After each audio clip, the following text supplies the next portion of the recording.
Yeah, the wand, it chooses the wizard, not the wizard choosing the wand. It's like, boy, that's got to be a really nice business model to live in because I've got the one that you need, apparently. And he's like, oh, I think we can expect great things from you. Great things. Because the wizard who had the other did great things. Terrible! Jesus. But great. Anyways, that'll be $49.95.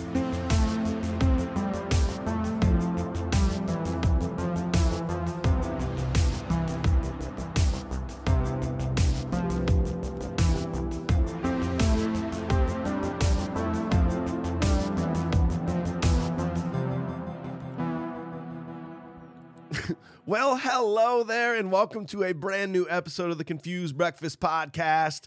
Do you remember the pure joy of a trip to the video rental store as a kid? Yeah. The excitement of walking down the aisles, browsing the names and the artwork, and finally picking out the movie you're going to take home with you. Yeah. Sure, it's hard to beat the ease of the modern era and streaming platforms where you can use your magic wand to pick a movie from your couch. But there was something truly special about making that trip, picking a movie out by hand, and watching it when you got home. On this podcast, we revisit and dissect some of our favorite childhood movies from that magical era to see if they still move us the way they did as kids. I'm your host, Mike Schulte, and joining me as always, Hogwarts class of 2007 alumni, Shaun, Pryor, and AJ Venz. It's so good to have you here. How the heck are you? Please stop calling for donations. Please stop calling for donations. The business department's like, remember how great it was here? Yeah. We need your money. Remember, we really appreciate you coming and spending all your money with us originally. Now give us more. Here at Hogwarts, we're trying to bring the next generation of wizards to your world, and we need your help. Stop calling. I barely graduated. Thank God they had that curve because. What curve? Did you graduate? No. Oh. Dropped out to be a musician. Magician and musician is just. He got them mixed up. Yeah. Oh, wait, what are we doing here? I thought this was musician I've been training. here for 12 years. Well, boys, on today's episode, we discuss the first movie in a series of 8 total movies. A movie nominated for 3 Oscars, the highest grossing movie of 2001, and the second highest grossing movie of all time upon its release. One of the most popular film franchises of all time. We're, of course, talking about 2001's Harry Potter and the Sorcerer's Stone. Well, dang it. Ladies and gentlemen, it's time for another nostalgic journey to the past with the Confused Breakfast. Sit back, relax, and enjoy wherever you are in the world. Take it away, boys. That was Emma Watson herself. Yep. If you are new to this podcast, we will be reviewing this movie scene by scene with a modern eye, but in order to do that properly, we must first discuss it with pure nostalgia. AJ, I'm going to start with you since you chose this movie. I did. Tell us the first time you saw it, what your thoughts were, and what your nostalgic rating was. Could not care less about it. Oh. Could not care less. There's so many people who were just ecstatic. Have you seen Harry Potter? The buzz have you read around the books? No. Have you seen the movie? No. Books are much better, but have you seen the movie? No. Should I read the books? Do I have to read the books before I see the movie? Watch it now. Watch the movie now? Yeah. Burn the books, actually. Oh, okay. Yeah. Okay. Well, no. I didn't do any of that. No. I had cousins who were like really infatuated with it, though. You know, it's family members and stuff. And I don't think I didn't see it like right away. I think I saw it like a year or two later. I don't think I saw it. I didn't see it in theaters, nothing like that. And I probably saw it because somebody else was putting it on. But then over time, it just took a long time for me to like actually start enjoying this, you know, and getting into this world. I was still more, I think, just living off of what my brothers always put in my brain of like Star Wars, stuff like that, you know? And I was like, it's basically Star Wars anyways. We'll get it is, there. basically. But so nostalgic rating, not too good? Was actually not that great. I would actually probably just put this at like, I don't really care. So I'm going to give it a 3.9. 3.9. Shaun, what about you, man? My brother used to like read these books to me when we had bunk beds together. He was on the bottom bunk, believe it or not. He's older brother. He would like read them to me, and I didn't retain a damn thing about it. And then 2001 rolls around, they make it a movie. I saw it in the theater. Don't remember a single bit of it, and didn't watch another one of these installments until Deathly Hallows Part 1 in the theater. And so Far cry. I had no idea. Are these the same people? Like, who the fuck is Dobby? And he's dead now. He's spoilers. Yeah, well, Whoa. yeah. So I didn't really like these movies that much, but a while ago we did like to have a movie night, and so we watched 1 through whatever how many there are, 8, 9. You watched that all in one night? Yeah. No. Just over a few weeks or whatever. Jesus. But yeah, back then I'd have to say I was just like, yeah, it's cool. 4. 4 for Shaun. Man, these are low ratings. I'm going to change that, actually, because the first time I saw this was 2 days ago. Oh, I had a feeling. This is You know like what? I had this a is feeling. like 4 movies in a row This is that kind I of have not upsetting. seen. Can we? I'm going to go back and find out who has the most movies that they have not seen in this show. It's got to be me. Oh, It might be At you this at this point. point. Yeah. You might have taken over. Think about 2001. I'm in college. Yeah. Harry Potter. I never read the books. It seemed like such a kid's thing. Why would I watch Harry Potter when I can watch Lord of the Rings? Duh. Yeah, dude. So I was just like, I don't have time to get into another series. I'm going to go all in on Lord of the Rings and just never watch Harry Potter. It'll probably fade out, probably won't be popular, and someday I'll go back and watch that one random movie that they made. And sure enough, so like I've not seen a single Harry Potter movie. I know nothing about it, even though I was just in Universal Orlando walking through Harry Potter land going, ooh, well, that's a cool building. What's the big deal? Why is everyone wearing capes? You're the guy who is walking through and be like, I don't really care about. Oh, that's neat. Okay, wow. I definitely said to someone, I'm like, you got something on your head. You got like a line on your head. Yeah. Oh yeah. And they're like, yeah. Hey, did you walk up to him and do that? I did. So Yeah, it's come here, sweetie. it's an NA for me, guys. But we got Starling on board as an executive Hey. producer today. He said in 1998 there was this little book from the UK called Harry Potter that became a phenomenon. Being in my mid-20s, I cared way more about bars than books, and I couldn't understand why my coworkers cared so much about a kid's novel whose cover had Milhouse from The Simpsons with a lightning bolt on his head. Then 3 years later, the film came out, and I went to see it for the same reason I would see Lord of the Rings that same year. A League of Extraordinary Gentlemen 2 years later, and every Spider-Man, X-Men, DC, and Marvel movie ever made. I love magical shit. When the movie came out, I loved it. The idea of wizarding boarding school in the UK, I wanted to go there. I loved the Great Hall, the dorms, and I wanted to take a transfiguration class with Maggie Smith. The scene when she turns from a cat to Professor McGonagall was iconic. That moment was heavily used to promote the film and the technology used to make it at the time. I don't know how Chris Columbus got this movie after Bicentennial Man, but I am thankful he did. Whoa. Because the visual tone he set remained brilliant throughout the series. The Potter movies would usually come out around mid-November almost every year, and they became my Thanksgiving tradition. After several years and several viewings and making best friends with another big fan, a Potterhead was made. My nostalgic rating was a 9.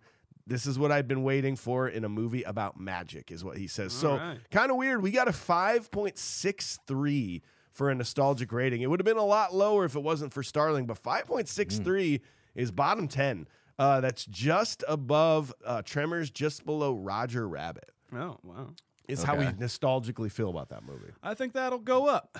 I think that'll You think that's going to go up? Huh? dramatically. Well, I guess people are going to have to tune around to see how we go, because we're going to go scene by scene in this movie and talk about it with a modern eye. But first, we got to talk to Shaun about all the pertinent, important details of the movie. Shaun, what do you got, man? Extremely important stuff right here. Produced by David Heyman and Tanya Seghachian. You got him. Seghachian. You got him. Seghachian. Yeah, it's like a sneeze. Yeah, bless me. Written by Steve Kloves, based on the novel by J.K. Rowling. Cinematography by John Seal. Also did BMX Bandits, Witness with Harrison Ford, The Great Hitcher slasher movie, Dead Poet Society, and Mad Max Fury Road. It's quite. Come on now. That's quite the trek. I think he might have won the Academy Award for Fury Road. I'm not sure. Oh, yeah. Music by John motherfucking Williams. Directed by Chris motherfucking Columbus. Cast: Daniel fucking Radcliffe. Whose moms are they going after here? Don't know. What's going on? Jeez. Daniel Radcliffe, Emma Watson, Rupert Grint, Richard Harris, Maggie Smith, Robbie Coltrane, Harry Melling, Richard Griffiths, Fiona Shaw, Ian Hart, Warwick Davis, John Hurt, Bonnie Wright, Tom Felton, John Cleese, David Bradley, and Alan Rickman. Oh yeah. Producer David Heyman was looking for a children's novel to adopt into the big screen and garner a lot of success out of that idea. When Heyman was suggested Harry Potter by his assistant, the producer jumped at the idea and went into action. Heyman's assistant said that Harry Potter would be a pretty cool idea. I just imagine there's like books all around, and he's just got like the Sorcerer's Stone with him. He's like, I don't know, Sorcerer's Stone would be pretty cool. Give it a shot. Why don't you just read it? Just give it have you read it? I read it like 3 times. Dude, they fly and shit. Dude.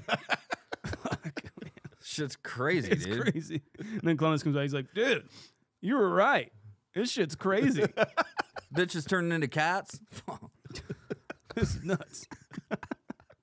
J.K. Rowling sold the rights to her first 4 novels to Warner Brothers for €1 million, on the only stipulation that the cast be almost entirely British or Irish. Steven Spielberg was the first. What a weird hill to die on. Yeah, I mean, listen, I don't want your money, unless. Wait. You're not British. It's like that's what. There was like some people who like got hired and they're like, whoa. How'd you get past the casting call over there? We told them only British kids. I think one of them was Robin Williams, who like really wanted to play. Not Hagrid. He wanted to be like Hagrid. He wanted to be Hagrid, and J.K. Rowling's like, no. Please imagine. You're from Tulsa, Oklahoma? Please Absolutely imagine not. turning down Robin Williams because he's not British. Right. Yeah, and then It turns out that actors can actually like change their voices. I don't know if people know that. If Vin Diesel's able to do it, then Robin Williams can do it. Okay? Robin Williams isn't very good at it, though. That's the problem, Mike. I think that was the problem with it, is that Robin Williams just isn't very good at doing voices or characters. Or There's just really any sort of. I was like, are you serious? Really no proof that he can do a characterization. Zero proof. If only there was a movie where he just did all, like if in that movie he just did impressions. Yeah. I know. Right. Huh, okay, anyway, go ahead, man. We'll get there. Smooth move, JK. Steven Spielberg was the first to be offered the directing role for the film, but he wanted to do an animated version that would have elements from all available books at the time, and to cast Haley Joel Osment as Harry Potter. He was all about Haley Joel Osment. He was stoked. Not wanting to go that route, Spielberg stepped down, and so the search for a director was underway once again. Chris Columbus, Terry Gilliam, Jonathan Demme, Mike Newell, Wolfgang Peterson, Rob Reiner, Ivan Reitman, Tim Robbins, and M. Night Shyamalan and Peter Weir were all gunning for the project. Everybody, all directors in town. Columbus got a meeting with the studio, but insisted he be the last interview out of all directors so he could make a lasting impression. After he wrote a 150-page treatment for the film and gave a 45-minute speech to the executives, a few days later, Columbus received the call that he got the job, and the studio sent him to meet Rowling and Heyman in wherever they are, across the pond. Casting was relatively easy, as most of the people cast were exactly who Rowling and screenwriter Steve Kloves had in mind. The roles for the kids was a process of a lot of casting calls.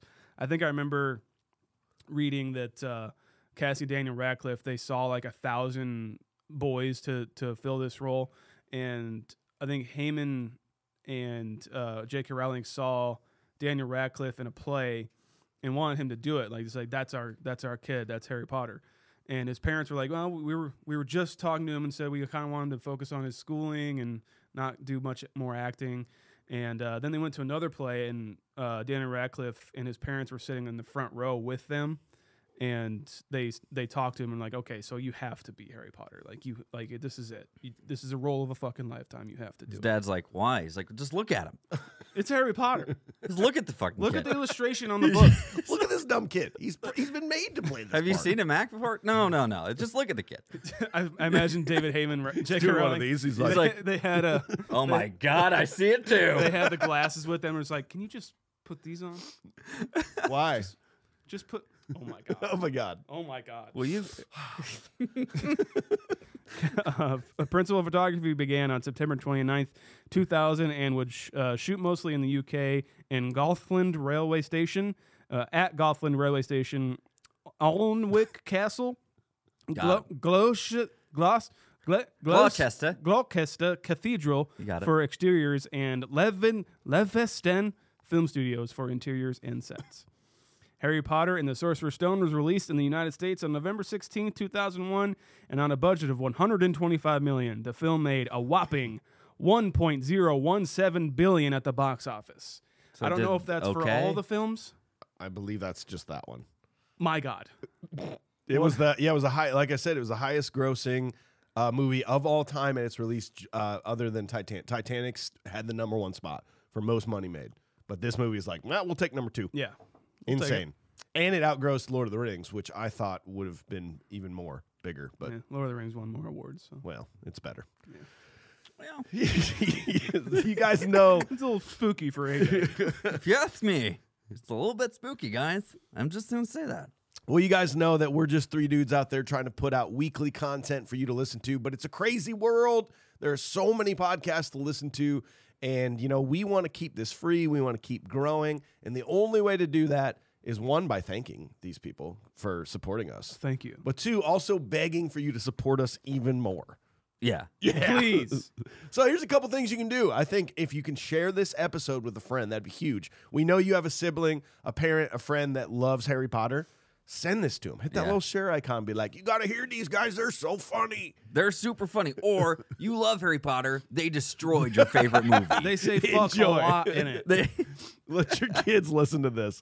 So do that. Also, check us out at patreon.com/confusedbreakfast. That is a place where you can pledge some money to us and get bonus monthly content, weekly audio that only you get to hear, private Discord channel. By the way, one of our awesome Patreons was streaming Super Mario Bros. Last week in our Discord channel. Oh, wow.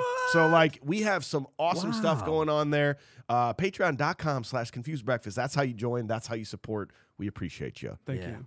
Well, up next, we go to AJ for the research that he does for the ratings and reviews from critics and fans alike. What do you got on this one, man? Oh, we've got a place to go, and it ain't Hogwarts. It's the tomato meter. Nailed it. Gross. 81% certified fresh on the tomato meter. That's critical reviews. That is from critics. Yes. Of all the movies we've done, that is tied with Bill and Ted's Excellent Adventure and Lethal Weapon per the critics. Yeah, that makes perfect sense. That's what the critics think. They're like, Bill and Ted's, Harry Potter. I don't same ever thing. think of Harry Potter and the Sorcerer's Stone without thinking of Lethal Weapon, to be honest. Totally, man. I mean, Just interchangeable. Mel Gibson was going to be Hagrid, right? Right. well, Harry Potter's just Lethal Weapon, but without guns. Yeah. So, Really. I mean, let's be real. 82% from audience scores on Rotten Tomatoes, 82%. And then we get to go to IMDb, 7.6. That is slightly better than Beetlejuice, slightly worse than Roger Rabbit per all the movies we've done, is where that falls on IMDb. Between Beetlejuice and Roger Rabbit. I feel like this is a mixture of both of those movies. It is, isn't it? LA Weekly gave this a 40 out of 100. A clumsily directed, painstakingly faithful adaptation that's heavy on plot, light on nuance, and features in its own and features in its title role a young newcomer whose most striking quality is an almost preternatural absence of oomph. Wow. Preternatural? Am I saying that word right, guys? Paternal? No. Okay. No, it doesn't matter. It's really preternatural. Preternatural, Preternatural. right? Preternatural. It's a British thing. Can we get a reading on that? Thanks. However, The Guardian, Peter Bradshaw, said very simply, it's very entertaining and a spectacular movie with a rush of nostalgia to go alongside the exhilaration of fun. All right. There was a lot of critics who really had a lot of high praise for this, especially in the special effects and all that at the time. And which is funny. You think about this as 2001, and think about like a movie that came out in like 99 or The like Matrix. 98. You know, Yeah. like as the progression of like, effects and everything was great to watch at that point. How about let's do some 1 out of 10s from people, because I really like. I'm gonna go with this one. Who let Columbus destroy a great story? Oh, man. Always. If the name doesn't give it away, said Dragon Shadow Zero, 2002. Cool. He's Slytherin. He's a Slytherin. The industry chiefs need to get this through their heads. Chris Columbus is not good at book adaptations. Look what he did with Asimov's Bicentennial Man. Now he's gone and done the same to HP. can just say Harry Potter, get the words in there. Packard. Hewlett Packard. Look what he did. Don't let him go to Dell. 1 out of 10 here for what should have been a 10. The book is a quarter of the way through before Harry encounters Hagrid, yet in the film, the title sequence is barely over. The viewer loses sight of the fact that he is mistreated at home. I don't think so. Similarly, several other turning points in the story are just not in the film. If you haven't seen it yet, don't bother. Yep. Read the book instead. There it is. The book was better. You know what I liked about the book? It wasn't a movie. It wasn't. Is that Jim Gaffigan where he's like, the book was much better? Oh, yeah? You know what I liked about the movie? No reading. Yeah. It was done an hour and a half. I had time for a nap. They did it all for me. I just watched it, and it was over. You know what I liked about the book? I could use my own imagination to make it exactly how I want in my head, and not have to deal with anyone else's thoughts about it. I loved it. But I'm gonna get book on was the better. internet and make sure no one's talking good about this movie because I'm gonna get pissed. Because the book is better. Yeah. The book was much better. Well, the book, if you read the book, It's basically the Bible. Listen, the movie doesn't talk about that scene where Harry gets beaten with a rod for 10 hours straight at his house. I want to see that scene. you get Norman Reedus coming in. Well, the rule of thumb. Yikes. 10 out of 10. Fantastic adaptation. Visually stunning. My favorite part was when the staircases changed. Yeah. I love that. We went for as you, man. We went as a family, and we were all very impressed. Fuck yeah. There is nothing wrong with the acting. It is uniformly good, and neither is there anything duff about the special effects. In fact, they are excellent, and the result is a delight to watch, which has a magical atmosphere. I give it 10 out of 10. Good stuff. That's great, man. And I'm going to go to one last one because I think this is just right up our alley, guys. 1 out of 10, The Goonies Part 2. Oh, bear with me. I can't wait. Rocklock, RHKLWK, all capital, in 2002 said children's fantasies reached high tide in the early 80s, but by 1985's The Goonies, the run was over. The genre was exhausted. Except for the technology, nothing is new. It should not come as a surprise to anyone that director Chris Columbus co-wrote The Goonies. This explains why so much of Harry Potter consists of Ritalin-driven 11-year-olds emitting long howls of, what? Anguish? Surprise? Revulsion? One is never quite sure. Emotions. Oh. Okay. It's just an awful movie. What need or needs does a movie like this fill in the lives of so many millions? It is baffling. How do you go from a title that's saying this is basically Goonies 2 to saying that was a great movie and this has no business being a movie for children? You just stop making movies for kids, guys. I just don't think we have the time. And the technology, just use it for more lethal weapons. Yeah. I think that's what we should do. Weird. I'd rather have seen Lethal Weapon 8 than Harry Potter 1. Quit recirculating old news and do Lethal Weapon again. Harry Potter was a great movie. J.K. Rowling. On fire. I almost went for the belt. Hell yeah. Well, thanks, AJ. First, there. before we go scene by scene on this movie, we got to talk about Cedar Ridge Whiskey. If you have not, I repeat, not seen our big news yet, we are going to have a Confused Breakfast hand-selected single barrel of Cedar Ridge Whiskey. And it's quite possibly one of the most delicious things I've ever had in my life. And there will only be like 200 bottles of this, guys. It's going to be a collector's item. And the only way for you to get your hands on it, we can actually ship this to you. And the only way to get your hands on it is to find out when this is going to be released. And you do that in the link in the notes of this show. You sign up, a little emailer, and we will put your name on the list to give you first dibs at a Confused Breakfast Cedar Ridge whiskey bottle. So go do that. And obviously, if you're at, you got a local store, you got a distributor in your area, go ask them for some Cedar Ridge. Pick up some of their bourbon. Pick up some of their American quintessential single malt. Pick up some of their collaboration with Slipknot. Some rye, some wheat, whatever. It is literally the best whiskey on the planet. Jump on this train. Go check them out. If you can't find them at a store near you, go online, order some directly to your door while you're waiting for Confused Breakfast Whiskey to come out. You got it. CedarRidgeWhiskey.com. Check them out. CedarRidgeWhiskey.com. CedarRidgeWhiskey.com. Cider Wedge Whiskey. Seriously. CedarRidgeWhiskey.com, guys. When we were tasting those barrels that you're going to be getting, you thought the single barrel was good. This is top notch. This is going to go on your top shelf. I'm telling you. You're going to want to buy multiple to just have one just to look at, and then one to drink, and then maybe another just to caress under your pillow. It's like a teddy bear. It is. You know, sleep with it. Well, boys, it finally makes sense. Deep down inside, we've felt special all our lives, and now we know why. We are famous wizards. It's time to leave our terrible family, move out from under the stairs, grab our wands, and head down to London King's Cross Station to grab the Hogwarts Express to Hogsmeade Station. Yeah. Let the magic begin. You're a wizard, Harry. You're a wizard, AJ. Here we go.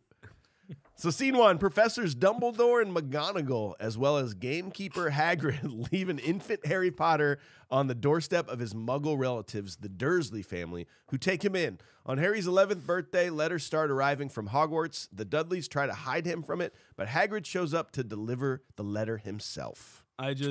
While seeing Hagrid, like, was he flying on his bike? Yeah. Coming in the first scene. I just imagine, like a couple of friends, like just high as fuck, looking out the window, just seeing this homeless man just fly in on a side by side. I would be like, "Whoa, dude! Oh fuck, dude! Dude's Fuck. just tripping. I knew something was weird about that Harry Potter kid. Damn! Woo! Here's what I have. This was my thought of. It seems like the most unnecessary thing to have a flask that captures light. What, you have a magic wand? Can't you just be like darkness McDarkness, and then it just all the lights go out? Like, isn't that how magic works? But instead, you're stealing the light with like your flask, so you can have it later. I don't get it. It just seems unnecessary. Yeah, I don't know. There's just some points where it just seems unnecessary. You could have just like set a spell and they all broke. Yeah. But you just stole the light. And now, like, the technicians and like the city planners are not even going to know what the fuck is going on. They can't even fix this at this point because the magic was stolen. We have to replace the entire pole. Yeah, I don't know. Guys, the grid just went down in section 75. And I don't know what Lilyberry Hammer way in Lilyberry Hammer McWay. Yes. I tell you what, as a first time watch though, like I'm in.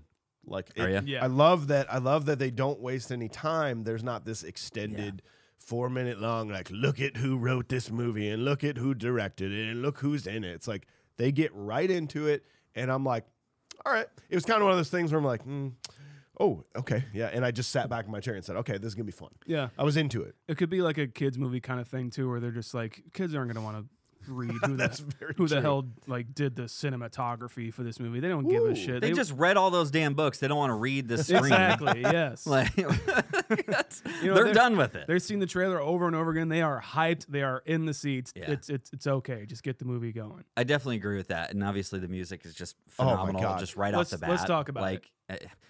John Williams. Did he write the theme? Yeah. Okay, it's like so good. Hedwig's theme, I think, is the. I believe that's.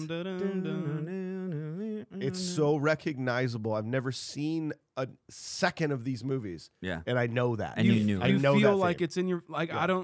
I hate to beat a dead horse with this, but like Jaws, it sounds like we've heard it before. It sounds, like Jurassic Park. It just sounds like wonder. It sounds like you're looking at a huge long neck, whatever dinosaur, Brachiosaurus or whatever. And then this, it just seems so magical, like that, especially that theme. It just, I don't know, man. It's in your veins somehow. And he could be, that's probably being a dead horse too, but John Williams could be the greatest of all time, especially at themes like this. And I'm glad you brought that up because it absolutely has that like magical feel and like it just kind of brings you into the world a little bit deeper. As opposed to who they may have wanted originally, who was Bruce Springsteen, who was going to write some sort of Bruce Springsteen song. What?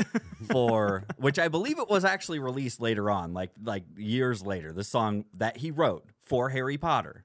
I'm pretty sure that it was like, yeah, it doesn't match the theme there, Bruce. He's like, well, I'm just a big fan. I do really want to put this song out because I want to show my love for Harry Potter. I was born in a small town. That's John Mellencamp. The wizard.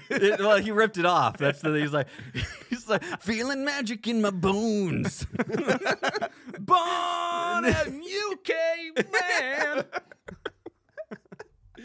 I'll tell you what though. They hid the guy that played Dumbledore, Richard Harris. Yeah. Hid him well enough to where I'm like, I don't know who that is. And then the way that he spoke is exactly the same way he talks in Gladiator as Marcus Aurelius. Yeah. Like Harry, we must talk about this. Mm-hmm. Oh, He's like, it's the same way that he. Maximus, Oh, come into my chamber.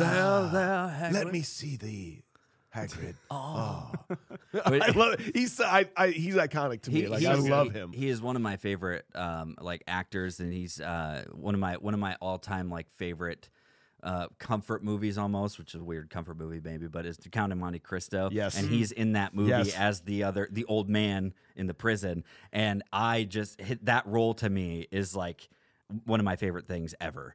And it was him, and he's so great. So we get to Harry Potter living under the stairs, and I think it's breakfast time. And what's the little bastard's name? It's Dudley Dursley. Dudley. He comes down the stairs and shoves Harry dud. Potter back at me. Yeah. Hit it! If we were on a train to go punch Line a 'em up. face, Yeah. I'm on board.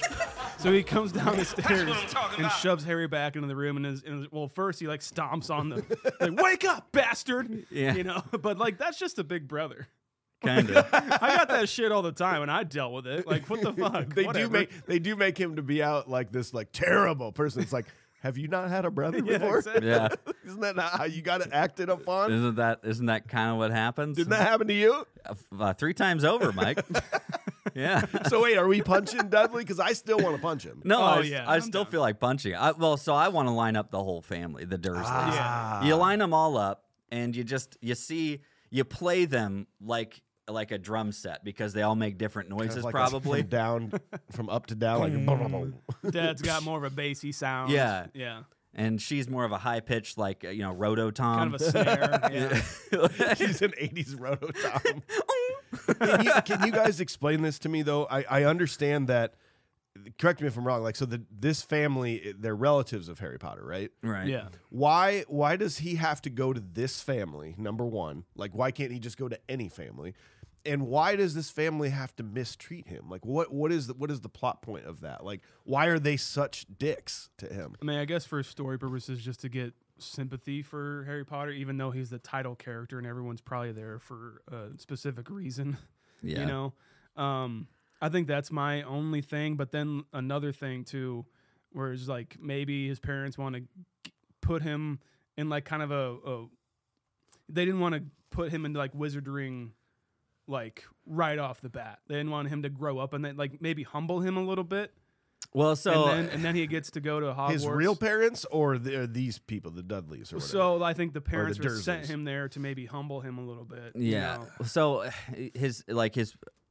Dumbledore kind of mentions it in that opening dialogue. It's like everybody's going to know who this kid is because of what happened to him, and we need him to be away from this. Essentially, he can't grow up having that bearing over him. And then you go to these people, and later on, it's kind of mentioned how his mom, who is Petunia's or Begonia's or whatever. Iggy Azalea's sister, whoever. But it's his aunts they're sisters. Yeah. Anyways, she was not magical, and Harry's mom was, and she was jealous of it and didn't like that. I guess everyone else was so proud of. But this could have easily. This doesn't have to be a family. This could just be a nice family that's looking to adopt. Exactly. That can't have kids. Be like, let's hook Harry up with them. Real nice family. Yeah, actually, and you know what? It could have been just as interesting for it to be this very loving home, and then he finds out he has to make a very tough decision. That's a great story. I think that's a great story or plot. No, device. you know what? No. We got to let's make send him them to this shitbags. shitbag family, and they've got a nice house. Only one kid. get plenty of bedrooms, make them live under the stairs. Yeah. Because that'll be cool, because every kid will make their parents build a little thing under the stairs from here on out. I don't Hey, know, man. you know what? Look. As I've grown up, especially, less is more, man. And I kind of like this. I mean, if I had the downstairs, just kind of like I got to live in my own fort that I built, you know, I mean, that'd be kind of cool. Listen, I had an older brother. I got kicked out of our room that we shared all the time. And so what I had to do, make my own little hovel, you know, Yeah. like create my own little space. See? You know? I See? like that about it.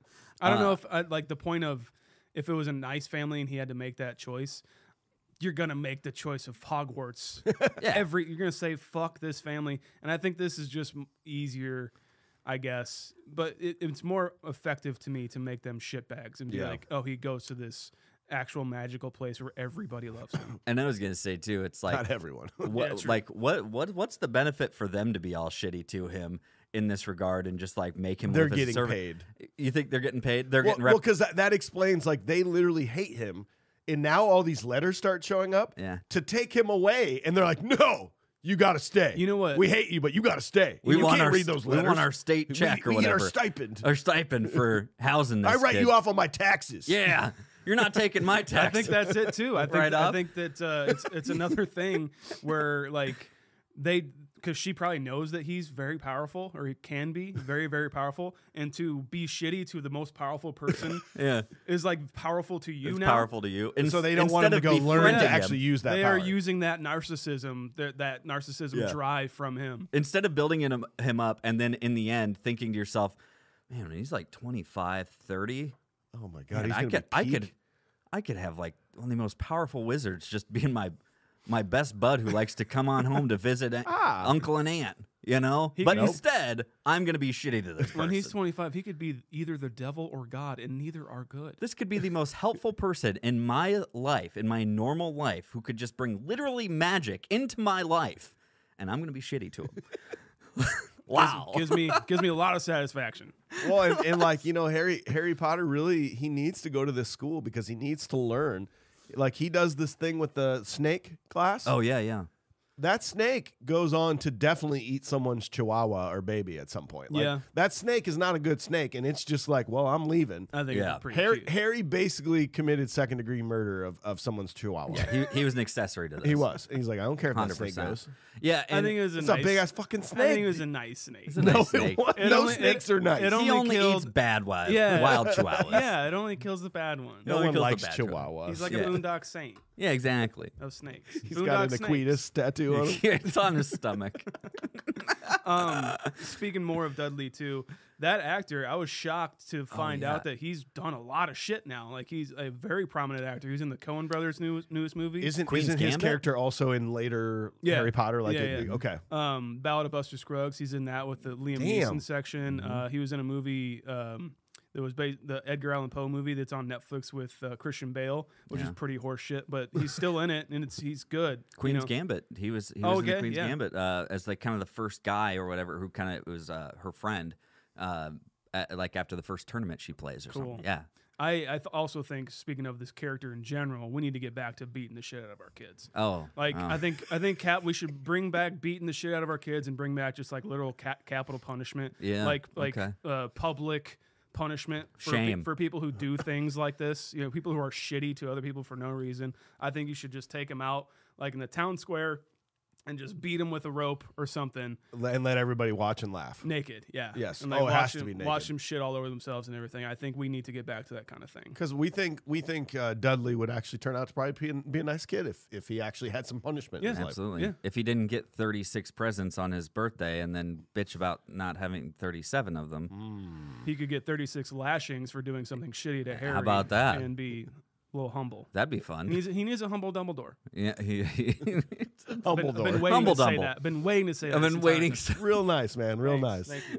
Dude, so I have to say though, like all these letters are flying in, right? And like the persistence and the audacity again of these people to think like, oh no, we're gonna be able to keep this from happening. At some point, they're going to stop.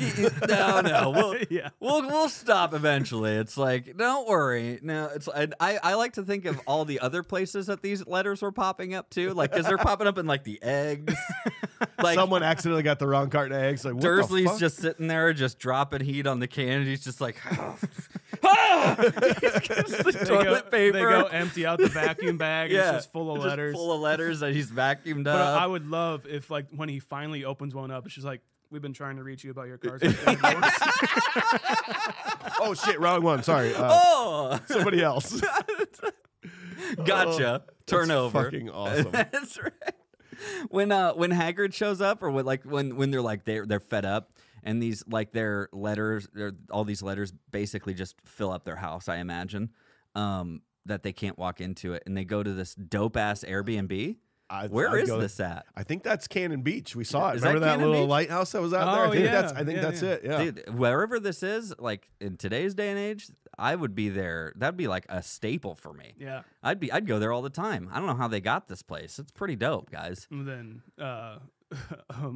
Willem Dafoe shows up. He's like, "You don't like me, Stu?" From the lighthouse. Yeah. Cool. Tight, man. Real good, man. Tight. It's a cool I like art. that. It's a cool art movie. Yeah, Like yeah. A24. It's A24. Cool. But yeah, anyways, dope Airbnb. Would visit. Would go back. Would visit. yeah, that's Yes. awesome. All right, well, scene 2. The next day, Harry and Hagrid head to London to enter the wizarding world for the first time. There, he meets Professor Quirrell and purchases all the items he needs. He then takes the train to Hogwarts, befriending Ron Weasley and Hermione. I have to get that right. It's really hard to say that for some reason. Upon arrival, the Sorting Hat sorts them into their respective houses. Later, Harry discovers he has a talent for riding broomsticks, and after an incident with Malfoy, is recruited to join Gryffindor's Quidditch team as a seeker. Can we? Sorry. I was just gonna say. No, I want to talk. Okay. Hey, everybody, shut up. Let's go. So my favorite thing, or my favorite thought of this was he's like reading this list of stuff that he needs. He's like a wand. Oh, I need robes. Apparently I need to get an owl, and those are domesticated now. I need to get this, and it's like, but Hagrid can we find all this in London? He's like, of course we can. We just have to know where to look. And then he taps on the stones, and it opens it up, and it's just like, welcome to Costco. I think that's just the wonderful Walmart greeter. It's called Castco though instead. Genius. It's like, oh, this is perfect. You can literally get everything here. But in reality, bulk. he's like, "Oh, you need all this shit? Straight to the bar." Yeah. Yeah. He's like, yeah, well, The cause and solution to all of life's problems. that's right. I'm sorry, the pub. He even walks in. He's like, oh, Hagrid, the usual. He's probably pouring like literally a half a keg He's of got mead. Andre the Giant levels of mead inside of him. Oh, not today. Okay. Oh, not today. I've got a kid with me. Working. Yeah. Later, though. Robbie Coltrane is Hagrid. Unbelievable casting. Yes. And Didn't they basically? They knew it was going to be him, right? The first He was to be one. cast. Yeah. He was handpicked by J.K. Rowling.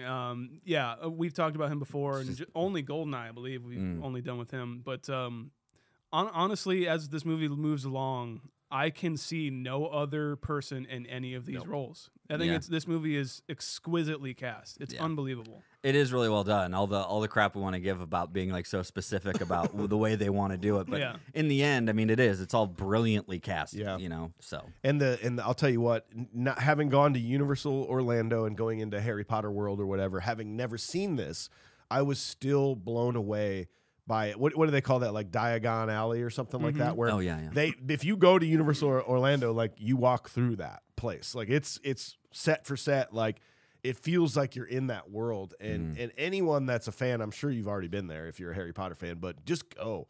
Like that place really makes you feel like you're in this world, and that's a testament to like how great this set design is on this movie. I mean, it's just like you want to go there. You're like, I have to go there. It's like you said, Count of Monte Cristo was like a warm blanket comfort movie for you. I think this movie is a lot of people's that. Like I love watching these movies specifically around Christmas, where it just feels like it's just pure escapism, you know. And maybe we'll talk about it more, but this is a movie that I think is it just becomes so fitting for so many times of year.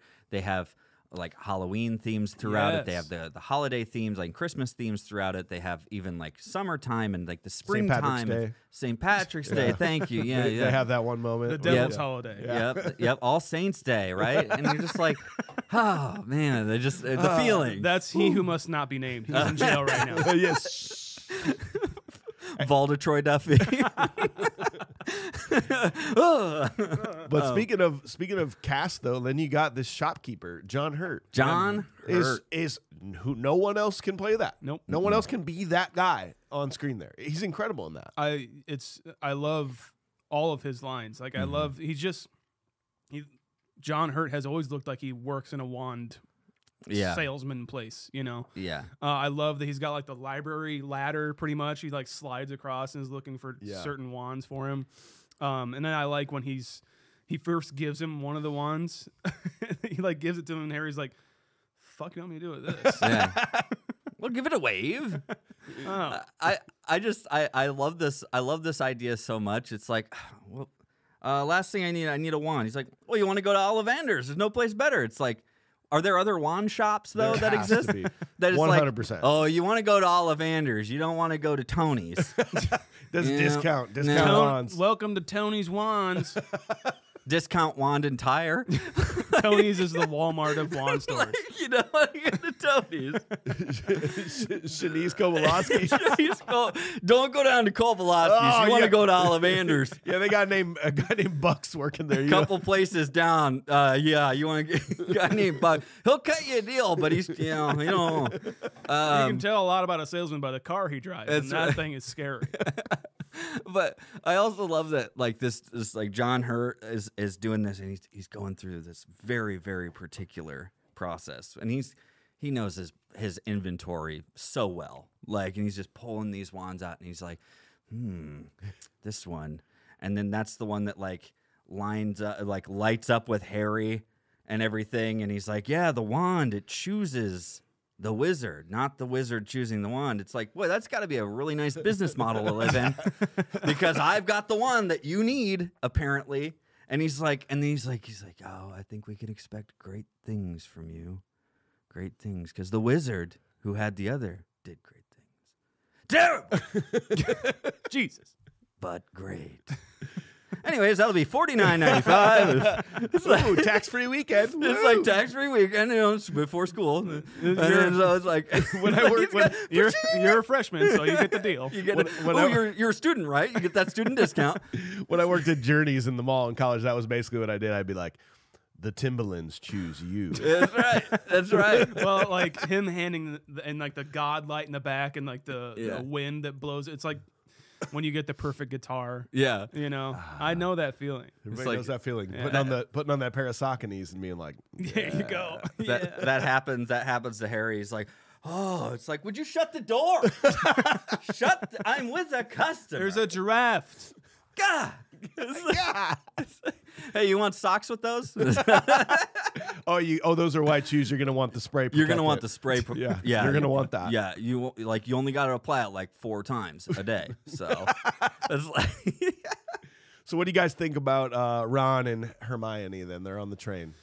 What do you think about that casting? I think it's perfect still. Like I see no problems with it at all. I mean, you know, you can tell that it's like probably like all of their first big movies. Yeah, 100%. Yeah. I think it's charming though. I think like their innocence as actors on screen is perfect for going to this school that they have no idea what it's like yet. You know, I think that is a perfect kind of thing. Like first time actors. First time going to Hogwarts, you know, it comes off to me. I like it a lot. I really like it because, like you say, it's they're not known actors. You know, we're giving everyone a new, fresh face and idea of what these characters that so many people imagine. That's the thing. I can't imagine what the casting, how difficult it must be to try and cast something like this, because you have literally millions of people who have already built these characters in their heads, and you have to. What's that? I don't think they cared. I think people probably had something built in their head and have now completely replaced it. Absolutely, with who these and people now are. exactly, and so then it's. I just think it takes a lot of responsibility, and then they came out with this. And I think it was a good choice of these, you know, unknown actors and what relatively, and yeah, I think that the casting is really good. I think that they're very endearing as their characters, and I think that they end up playing them very well. Yeah. Yeah, Mike, you're a train guy. What do you rate this train? Oh, it's the PL22, dude. Yeah. Oh, this is special. Yeah, Hogwarts Express pulls up, and I'm going, we're going to watch this. Oh, Okay. wow. Hang on, This is settle great. in. Oh, listen to that bell. Woo! Mike, we actually have to get on the train. Yeah. Unfortunately, when I was at Universal Orlando, there is a Hogwarts Express train that actually takes you from like a hotel to there, and I wanted to ride it. Oh, my Oh, God. But I was yeah. there for 45 minutes, so I was no In and time. out. In No and time. I played the in and out game. Also, explain to me. It says what you have to bring. One of the things you have to bring is an owl, a cat, or a toad. You have the option to, Okay, it has to be one of those three. but it's one of those things. Yeah. Then why does he have a rat? I don't know. We're just going to gloss over that. I think you told us the rules, It and was- he's breaking the rules, and you're not going to tell me why. This is a rat wasn't in the list. No, I think it was an owl, cat, or a toad. This is a Okay. magical wizard witch movie, Mike. I don't know why we even care. Yeah. I care a lot. Well, so speaking of pathetic creatures, as they so eloquently put it, you've got like, so it turns out Harry's rich. Yeah. Harry's rich beyond like rich. That dude's like, his parents like death insurance came through hard for this kid, Yeah. right? That's the greatest thing that ever happened to him. And Really, and, the like, death of his parents. full Well- payout, and it probably gained interest over. Oh, like, I bet God. Gringotts has like a great, interest rate on The Yeah. that stereotypical savings. trolls are Yeah, like, oh, into that this account. trust, Wow. and obviously low takeout points because he's 12, 11, and so he's got full access to this, and his friend is maybe one of the poorest people, and he's like, He brought oh, a rat, yeah. because that's all his family could afford. What the hell is he holding? He's like, nope, I'm all set. It looks like he smashed like a peanut butter and jelly sandwich, like with ham and stuff together, and then saran wrapped it. Like, what's Ron holding? He may on as to? well have like a stick with a sack on the back of it. Yeah. Like a hobo. Dirt on his face. He's got the No, I'm fine. I got my cracker sandwich. toes hanging out of a shoe. Like He's like, what time is it? He looks up at the sun. 9:30. Jeez. He's looking out the train window. You dude, if you ever went to like summer camp as a kid, this is basically what the train is. Yeah, It's like you go sit down next to kids, you're like, well, I guess we're friends now. And there was Yeah. always the poor kid, the dirty kid, the rich girl, the kid with the frog. the kid with the kid that's holding a frog for no reason. I named my frog Carl. This is Trevor. That's great. Why? Why?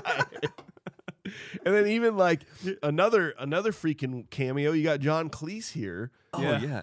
But also, this is when I was like, are we just doing stuff to do? Like, what was, I'm assuming maybe it had a big part in the book, but he plays Headless Nick. Like a Nearly ghost? Headless Nick. Nearly Headless Nick. Why is this a thing? Sir Is Nicholas. it just to show their special effects? Like, Sir- this serves no purpose in the Sir movie. nearly headless Nick, who knights you say neat, neat. Yeah, all right. Yeah, all right. All right. Thanks, guys. I don't know. I don't know the purpose of ghosts and everything. Yeah, it's just like, oh, there's ghosts here, but we'll never see him again. It's like, well, maybe this is why they couldn't cast Haley Joel Osment. It's like, well, we all see dead people. Okay. Nah, you just. I guess it's good casting. He's seen dead people see before. dead people. He's We all see you. He's typecast as a kid that has dead parents. Like you got a movie about dead parents? Oh, that's we you need Haley. You need Haley. You need Haley for this one. You can't have Haley without Bruce. Yeah. So he's in here too. Oh, I could have used some Bruce in this. Yeah. Who would he have played? Would he have played? Would he have been like Dumbledore? Would he have been Snape? I Would think he have been- Bruce could have played Snape. he could have been Snape. God, I want to see him with that hair. You're right. Mr. Potter. I do. So do you Yippee Mr. Potter. do you think Alan Rickman is good as Snape though? Like, do you like him?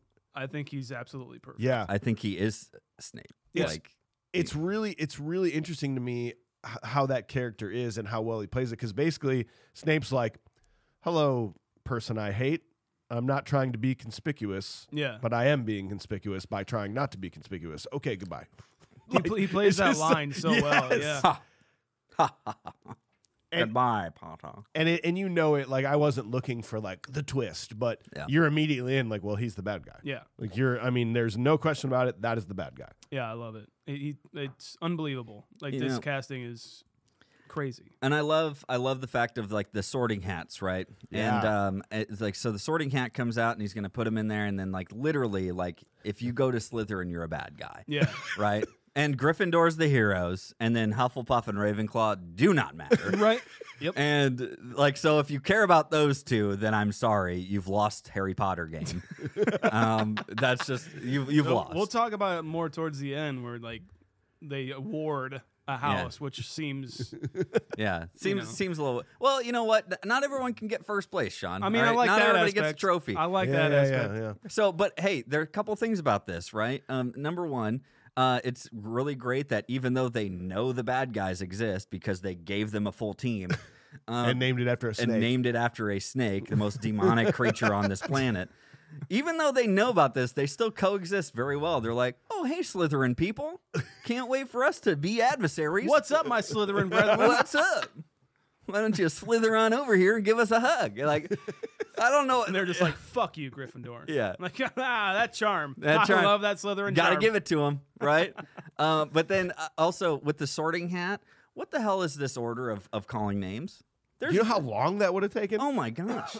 Like and they called Hermione, Granger, then they got Draco, Malfoy, and then you got Hufflepuff girl, and then I think that was Chris Columbus's daughter.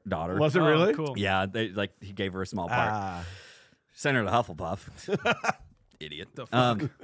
And then after that, you've got Ron Weasley and then Harry Potter. And it's like, there is no order to this. Wow. Are they just The popping hat's up? calling it. That was very convenient that all of our main characters were called pretty much Wow. simultaneously. Thank goodness. In the 17 hours it's going to take to do the rest of them, we don't have to watch that. Yeah. And also, Dumbledore's giving his first announcements. He's like, just want to say a couple of things.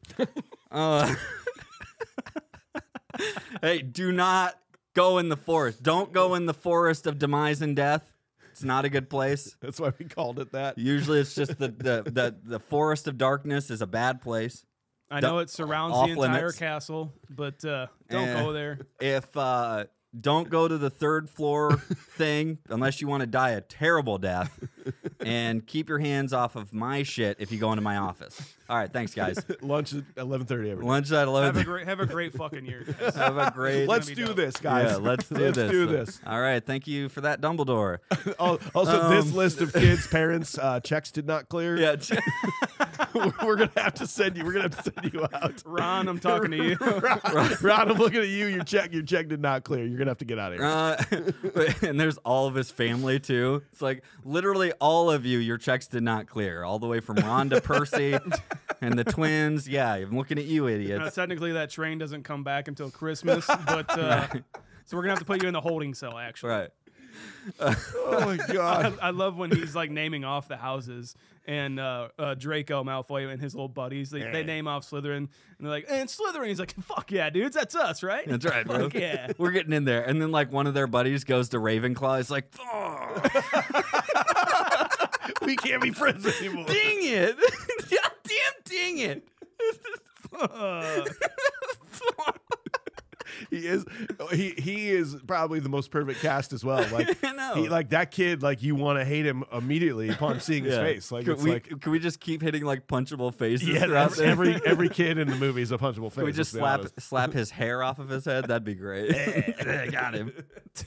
I almost feel bad that this is like that J.K. Rowling wanted this to be almost all British cast, because whenever anybody says Potter, it's the most brutal fucking thing. Like none of them have you have a built-in pop filter. You know, I feel like you can be like Potter. It wasn't that harsh. Potter. But British people, I'm sorry, it's just like Potter. The amount of spit thrown around that room when he is in it, I mean, it's just a lot. Potter. It's very unfortunate. Fuck you, Potter.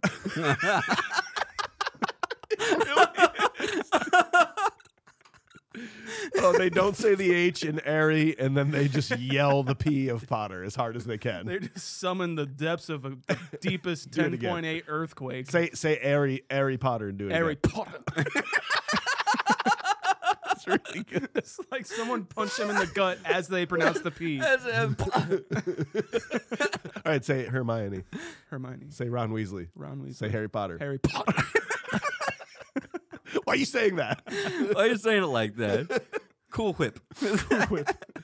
All right, so scene 3. Harry, Ron, and Hermione explore Hogwarts late at night and accidentally stumble across the door to a corridor with a 3-headed dog guarding it. On Halloween, Quirrell informs everyone that a troll has entered the castle. Harry and Ron fight the troll to save Hermione, who is trapped in the girls' bathroom, and the three become best friends. At Harry's first Quidditch match, Harry overcomes a possessed broomstick and wins the game for his team.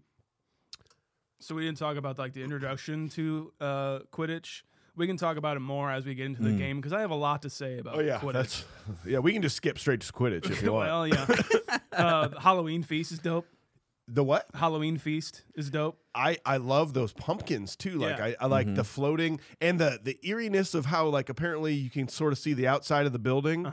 Like how I want that to be my Halloween party. Yeah. Like where you can see lightning outside and Yeah. there's floating pumpkins. I thought for sure this was some sort of Halloween prank. They're like, Quirrell, you ready for the annual Halloween prank where we come in and we have a thing where we're all going to solve the problem? Like, nope, that was a real thing. No, that was very real. It was very real. Yes, it was extremely real. I was going to comment on the food and stuff as well about these. The Halloween, the initial one. I have to imagine when you see all these like delicious meals and like turkeys and racks of lamb and then apples and like all this fruit and baked stuff, and you're just like, and he's just like. I just think about how many animals just die instantly, and then like fruit and trees just get plucked just thin and just die, and then it just all appears on the table so these kids can like not eat most of it. So like if you were because they never eat their fucking meal. Chicken fingers. Yeah, well, I wanted chicken fingers. if you were Hagrid just like out in the forest, like on the outskirts, and you see just like a deer, but it happens like instantly, but it happens in real time too. Where like a deer's just like, oh, look at that deer. Like rips it, like skins it right there in front of him. Just literally like implodes inside out. I didn't know deer made that noise. It's like, yeah, and like think of that. Hagrid is just out, just enjoying his stroll. He's on a hunt. He's like, you know what? I'm gonna make some venison steaks and stuff, and I'll be. He's like, I'll be set for the winter. He's like, ah, Dumbledore! Dumbledore. Dang it, Dumbledore. Classic Dumbledore. We'll be right back. It is. Oh, go ahead. Yeah, so how many kids in this place have early onset adolescent diabetes? Because holy shit, that's so much food. The amount of sweets and food that they're just able to consume, and like what happens to leftovers? You know? Yeah. Well, they go to Ron's family. Okay. Poor jokes are funny. Do they have Make-A-Wish here, or is it Make a Spell? It's like, oh yeah, we've got the Cast a Spell Foundation that sends all this off to families in need. And it's just like shows up on Ron's bed. Did you? How does this troll? It's a troll, right? It's a troll. How does this scene hold up for you, having seen this before, and I'm now critically rewatching? So the biggest parts of this that don't hold up to me is usually when they've got to like animate the kids. To be honest, that's about it. Like I'm even bought in on the troll to a degree. But there is a point like when he goes up and like I do think this is a very critical scene for them as like the three friends, you know, to solidify their friendship and go through some shit. Because they had just like were talking shit about Hermione before this, right? Yeah, and so you know it's pretty crucial there, and they go and find her, and I think it holds up pretty well. Yeah. I mean, like I like the troll looks. I'm terrified. I'd literally shit if I saw that walk into the bathroom. Yeah. Like if I was having trouble, and I'd be like, oh, I'd be terrified. Thanks, troll. Thanks, troll. What if you know he was walking into? What if that was a lady troll? Right. And she's just like, get the fuck out of here. I'm trying to take a shit. He's like, oh, sorry. Is the men's room this way? The troll's room this way? It's a Troll perfect way to go down a J.K. Rowling road, but we're just not going to do it. Yeah. We're gonna. not going to do it. What am I on? What am I on? What am I on? A segue. All right, so this is what we're gonna do. I had to push my microphone away for that segment. So my thing is after this whole troll experience, right? And The sign on the door says "ladies." It Yes, doesn't say ladies. troll. Okay. Oh, it's not a troll's bathroom. Oh. Trolls is down the other corridor. That's all the further I'll go. All right. But it's after this that I kind of have a problem with, because it's like the teachers roll in and McGonagall is like, what the heck is going on here? Oh my God, what are you kids doing over here? And it's like, oh, well, and then Hermione comes up with a most unnecessary lie Completely. I've ever seen in my life, right? You could have literally just said, yeah, I was upset. I was in the bathroom, actually, when everything was happening, and Ron and Harry came to get me to help save me from this. Unfortunately, the troll was here. Yeah.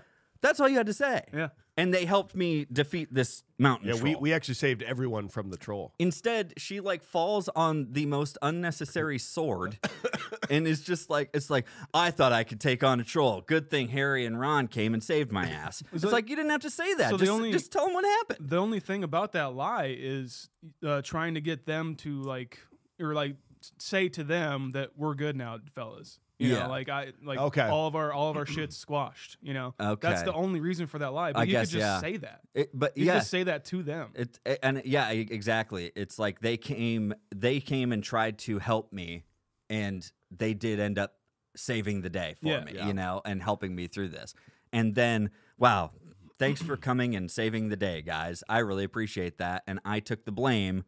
I still took the blame. Yeah. For what happened. You could say what you said and be like, "We're good now, homies." Yep. That's it. Why did they get in trouble for this? Because they were supposed to follow their prefects back to their dormitories. Supposed to go to the bathroom while the tornado was going on. Right. They didn't follow protocol. They've got tornado protocol. They've got hurricane protocol because it's the wizarding world. Yeah. They've got what Trolls. else? Yep. They have. I'm not going to go. Then they've got trolls. Yep. Basically, intruder protocol as well, and they did not follow protocol. That's why they got in trouble. Cool. So. But thanks for saving us, though. But Thank you. Also, you're in trouble. Nuclear bomb protocol. You get under the desk. You're just fine. Cover your head. It's all good. Who's keeping track of these points? Yeah, right. How do we know? You have to, at the end of the day, do they have to turn in some forms? Yeah, they go, make hey, sure you mark these. Hey, I gave them these points, and then do they have a quality control of these points? It's like, well, wait. Wait, Snape, you gave Draco 200 points for what? For what? Well, he did pretty good on a potion. Pretty good. What the? You're right. He told me I was This his isn't favorite extra teacher. credit, okay? We're going house cut points here, okay? We're not giving him 200 points. This If is you real want to give him shit. 10 points, that's fine. He did okay on a potion. Imagine. Jesus, And Snape. there's no with all Biased. the power they have, there's no board that we can keep looking at. Right, exactly. So it's like playing an entire. It'd be like the Iowa Hawkeye women basketball team playing right now. Hopefully they do well. Yep. It'd be like them not having a scoreboard and just one guy's keeping a tally, and then at the end of the game they go, "Who won?" Oh, And they go, "Well, you won by 5 points." hey. Wow, cool. And then, But wait, there's more. more. We'll get there. Do you think it's? I'm overreacting here. They Harry Potter gets he gets a gift from an owl, Yeah. and they're like, "What could it be?" I know, right? It's a fucking broomstick. It's a book. What It's a book of spells. What do you want? want? Am I overreacting on It's a that? honey ham. They could have at least put it in a cool box with a ribbon on it, and they're Yeah, like, I totally. don't even know what this.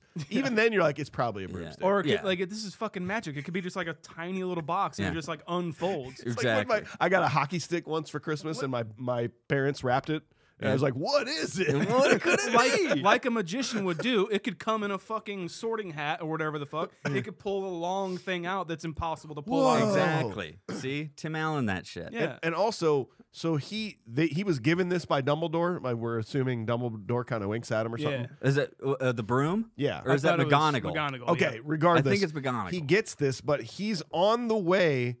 He's about 5 minutes away from going to play Quidditch, where he needs a broom. Yep. And he wasn't going to have a broom, so what was going to happen? He was gonna have to use the like the house equipment. You know, Yeah. like it's like when you go someplace and you get like you get the loaner clubs. Yeah. And you're like, that's what uh-oh. was going to happen. You're gonna play with like the loner sticks at the arena, Mike. Is that what you're gonna play hockey with? Yeah. See, so that's what he was gonna have to do. So he was just going to have to show up and be like, whatever they got. Yeah. He got the rental skates. Yeah. We're actually a really good skater. I'm actually a really good skater. I do like when they're like in the entrance for the Quidditch match. It seems like Gladiator. Yeah, Kind of does. They're It like definitely the warriors does. waiting right there until they go out and slay people. What a brutal game. It is a brutal game. These people are flying I don't know how many miles an hour at each other, trying to fucking clothesline each other Yeah. and throw, I assume, medicine balls at people. These things Damn. they're like 50 feet in the air flying around. Yes. Like at least, right? At least. I mean, it's got to be that high up that they're just allowing these students. They're like, they signed a waiver. Like, what? That's it? We told their parents it's non-refundable if they die. It's not unrefundable. These dudes are like, okay, number one, how often do people just get taken out of this game because Wood, the goalkeeper or whatever, he gets taken out again after he just talked about, first game I got taken out. It's like, how often do you get taken out? Are you good at your job? No. I don't know. First and second and third and fourth. Yeah, I get taken out every game. How often does a seeker catch a snitch? So can we talk about this? Why does the ball and the rings even matter if all they're trying to do is get that snitch? If they're trying Well, to this is snitch it. Like, so it's like they're the point of the game is to get as many points as possible, right? right. Like any kind of game. But then there's this. Do they kinda, play to something or right? Like, They have to. They have to because someone always doesn't catch the Or like snitch. there's Right. periods and whoever has Right. the highest score. But then once you get the snitch, the game is just over. yeah. It'd be like I tried to think of an analogy for that. It'd be like the NFL, an NFL game happening, right? And teams are going back and forth. It's 7-0, 7-3, 14-3, 14-10. Oh, look down there, a bird pooped on the quarterback's head, so that is an automatic 1,000 points. 1,000 points. Something that matters not at all. The whole game's going on, and then something that just completely doesn't matter happens, and you're like, "That's it, the winner." Yeah. So like, how Why often are they does it not just happen? trying to also, do that? It would also be like you play football in the NFL, like, and you play all the plays. But if the kicker can kick a field goal from one end zone to the other, then the game is over and you win it. Yes. That's exactly what that's But like. he's able So to why do wouldn't that you just while do the that? game's going on. Like we don't even know if he's going to do it. Oh no, he's down there kicking. Oh. Yeah. Yeah, most of the time he's spectating the game. He's just like, all right, go team. Like, Go out there up quick. above. I actually really hate this game. It's not really that fun. It's like a really dumb plot idea to make this like we're going to invent a game. It's like, did J.K. Rowling invent this? Like, Had is this? to have, yeah. So yeah, like clearly this is someone maybe that doesn't watch sports and thinking of what she thinks a sport would be. Because it just like maybe it's better in the book, but this not only the CGI is fucking god. It's not great. This is what I mean. Like that when they're redoing people and students, Yes. it's not great. It just the game the idea of the game's stupid. There's no rules. I don't like it. I wish there would have been some really cool something else that they could have done. Yeah. Yeah, I don't know what it would be, but it would be something different. It's just like, hey, you catch the snitch, it's an automatic mercy rule. Like that's just what it is. But they're going back and forth and gaining 10 points at a time. They already lost their keeper. You could just keep running that train on like just going through those hoops. I don't understand. Like is there a time limit? You're right. We There's have just clue. no There's no out of rule. bounds. There's no. I mean, it's just weird. Two other questions I have about this scene. Number one, they say they're in awe of the Nimbus 2000 and it being the fastest broom to date. What makes it faster? What are the specs on this? What kind of did it have a souped up engine? It's electric. Do you open up like the brush brooms thing of it? It's like opens up and there's a little engine in there. It's like, yeah, I souped this one up. I took out the governor. You got a spoiler on. Yeah, it. it's got a spoiler. Makes got it 6 cut spoilers. the air a Gull-wing little bit more. doors. Yeah. Yeah. It's got carbon fiber nose on it or something like that. Like, And why, like, if they want to go faster, why are they wearing fucking robes? right. Why not just wear like slick, Why don't you go Apollo Ono on this speed skaters? Bobsled outfit. Like, maybe this is what they should wear. Exactly. Fucking idiots, and so my other question about this, so that makes no sense. Oh, the Nimbus 2000. That's a Nimbus 2000. That's the fastest broom ever. It's like, well, he's going the same speed as the other guy trying to catch the snitch. But how well can it clean the floor? Yeah, exactly. That's my question. See, I think that's how their speed rating is. It's like how fast it can clean. So, no, it has nothing to do with damn, flying. that thing's no, not that. It's just really good at I cleaning. can clean this whole castle in a half hour. Dude, if I brought a Swiffer to that game, I'd be fucking killing it.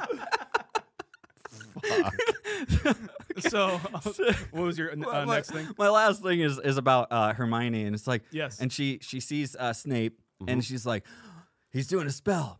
And keep in mind, this stadium has to be at least like 3/4 of a mile around. We don't know. And she's got to go downstairs through this thing. We're assuming it's a 1x1. Like she has to run that. all the way around to the opposite side. All the meanwhile, Harry's up there like, Jesus, looking like Ace Ventura getting his knob choked.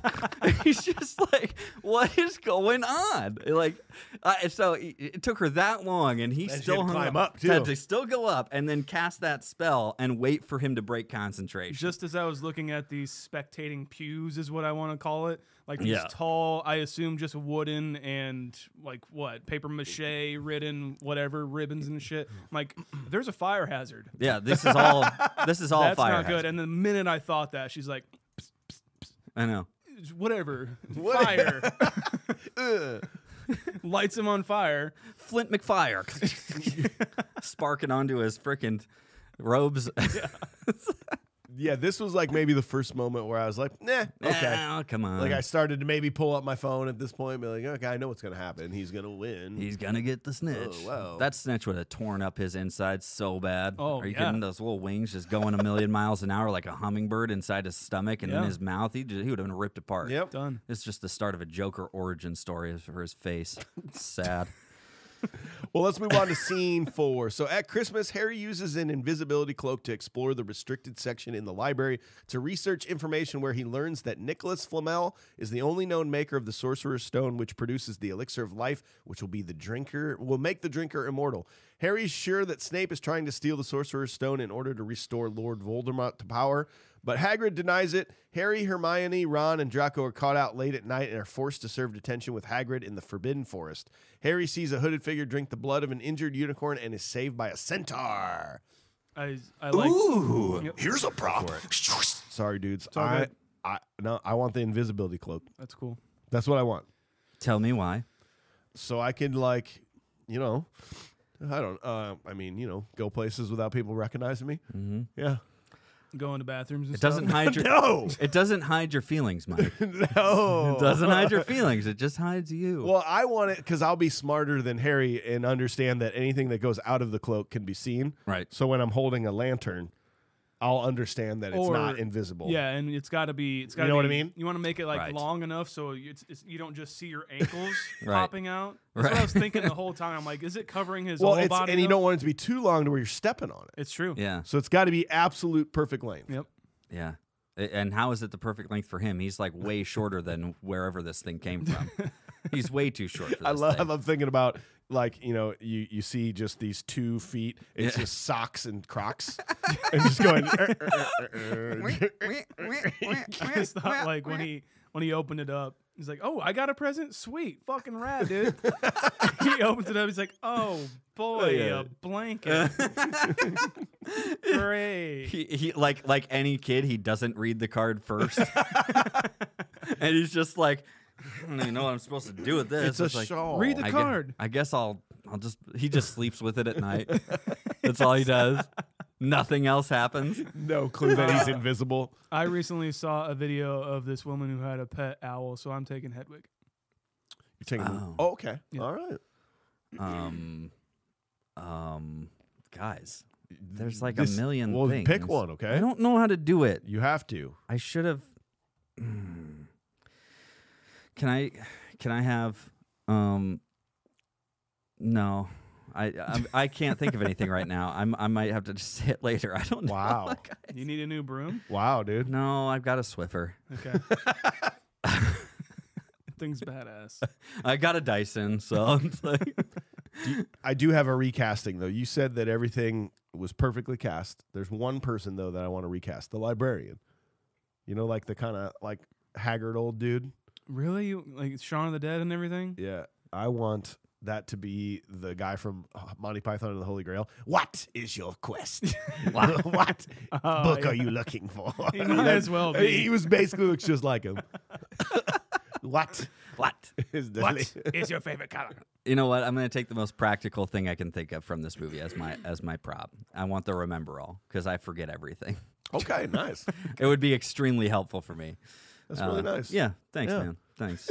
So he gets to the mirror. I kind of had a surprising thought to me about this mirror. I'm like, it's funny you could draw parallels from the mirror to our phones.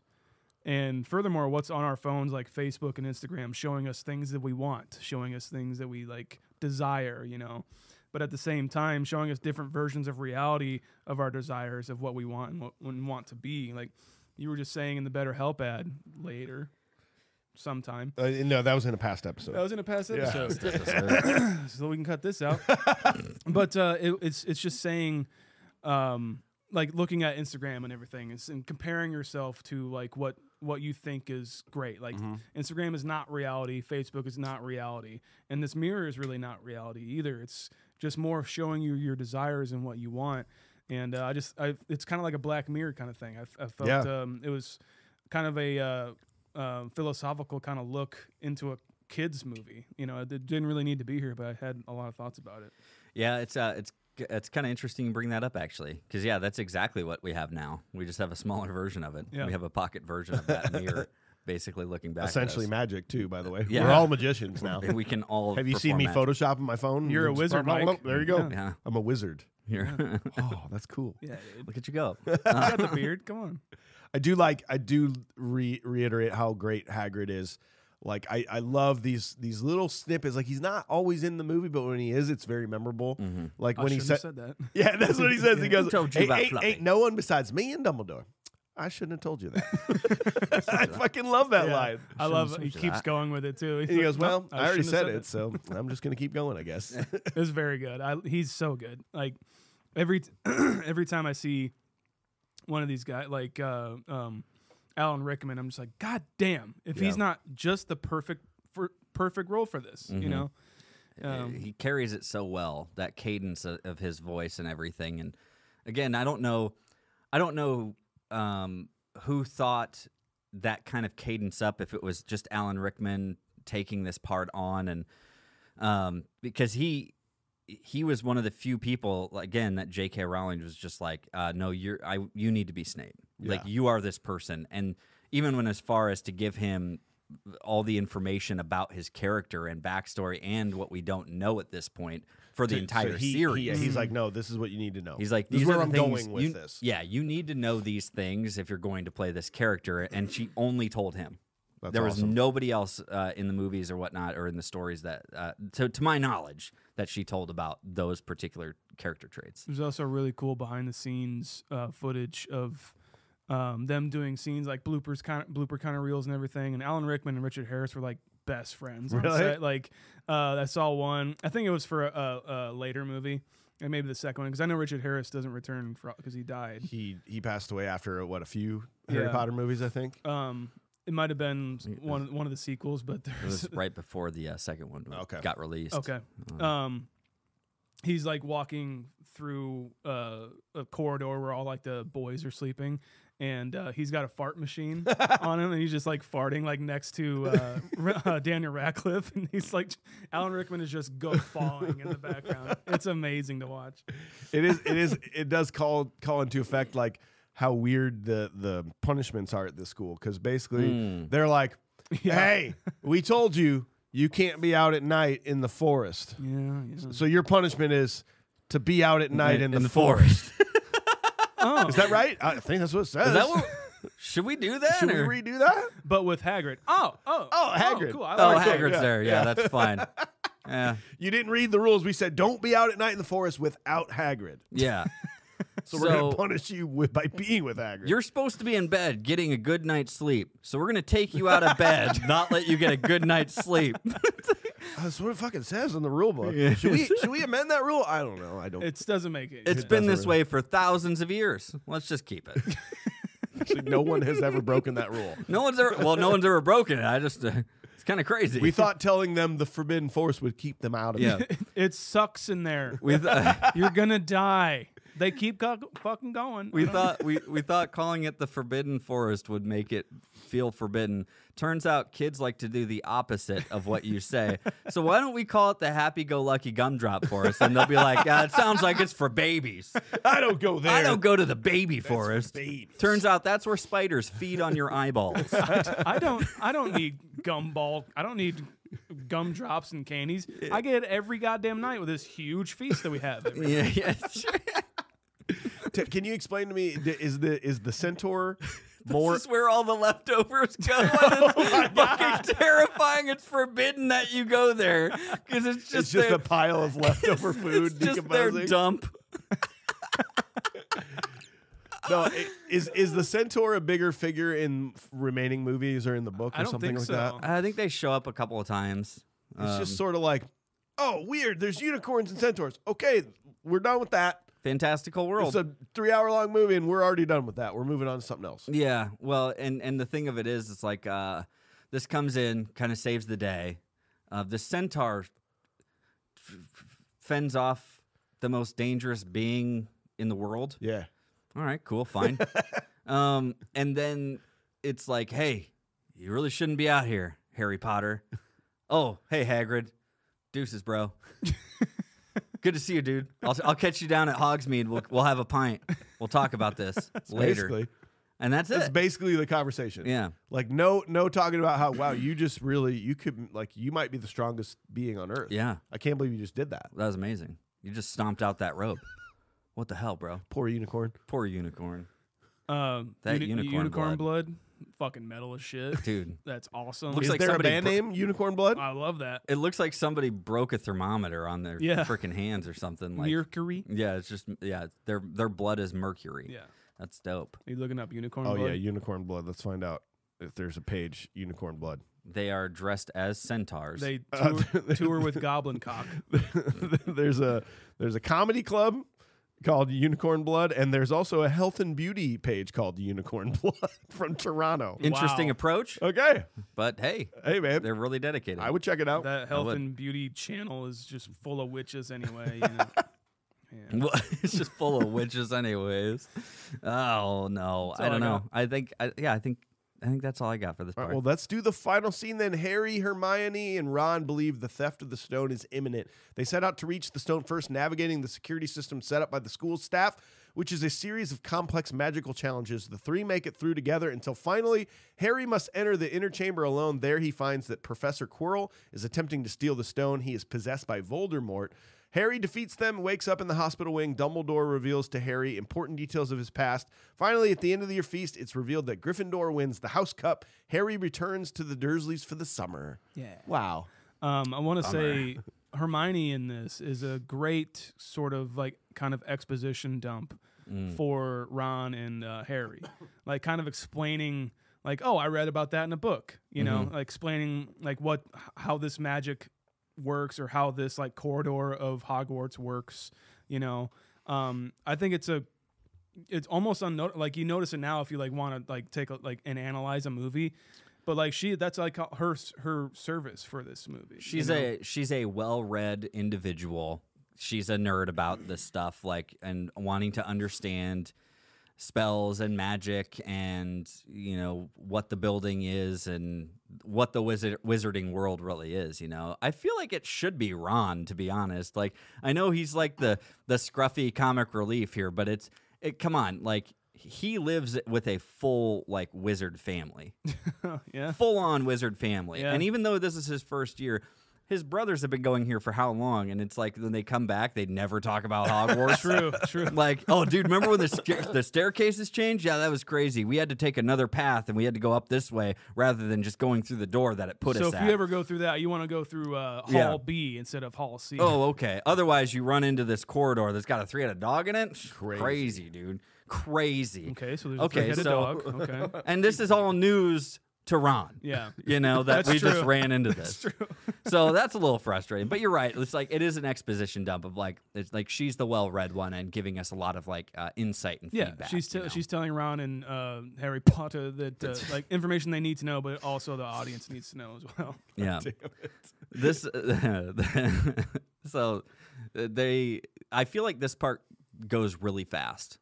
100%. I feel like this is like we get here. This is the big finale, and it's just like, all of a sudden we get there, and it's like tonight we're doing it. Yeah. You know, that's it. Like tonight it's gonna happen, and it's like okay.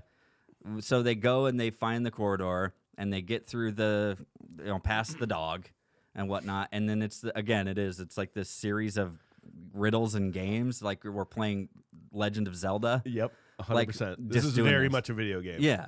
Like that's just the way it's like set up almost. What kind of security measure is a chess game? and did the person did Quirrell play this chess game beforehand while they're still dealing with Fluffy and the keys? Right? Like, yeah, how the fuck did he get in there? Is he just Wouldn't like the pieces all be broken? yeah? They just put themselves back together. Oh, cool. He left the room quick. And if it was just him, did he play that with two pieces down and he was just played as one of the pieces? If that was the case, at this point, it would be the Fratellis. Harry Potter, Ron Weasley, and Hermione Granger are the Fratellis chasing the Goonies. Okay. Yeah, follow those size 10s. Yeah. No, but You know? you're absolutely right. Because like, why are there perfectly two pieces missing? What if it's just one person coming through? What if it's 5 people coming through? Yeah. I like and don't like this scene in a way. Like what I don't like is, you know, why do they have to play this to get through? Why do they have to be the pieces? Why does he have to be on the back of something? Couldn't he just stand on the side and like call out? Why can't you just direct it? Why can't you just direct the pieces? So I don't like that, but I do love kind of how deeper this chess thing is, where Ron not only has to be good at chess and to win this game, but he also, like, the idea of chess is sacrificing pieces, right, for the greater good. So he has to figure out how to win this game while not sacrificing his 2 friends. Right. If you think about it, right? So he's like literally playing the best game of chess that's ever been played Yeah. because he's trying to win, but he also basically has 2 pieces that fucking can't do anything. Yeah. That they can take out pieces, but he doesn't want to sacrifice them to get taken out. Yeah, in right. turn. So if you think about what he truly did there, it was pretty amazing. That's true. What if he was like Hermione, you take that bishop, I'll take the knight. Harry, there's a pawn space open over there. Right there. Yeah, take that one. The one in Hermione, ride on this knight with me. The one you go over there. The one in front of the queen. Take that one right there. 'Cause that one That was the worst piece. I never played chess, Ron. Is this a good spot? Oh, that's perfect. No, you're good. You're good. Just stay there. No, this gets very Goonies and gets very Indiana Jones. You know, Yeah. it's not a secret, obviously, that Chris Columbus wrote the Goonies.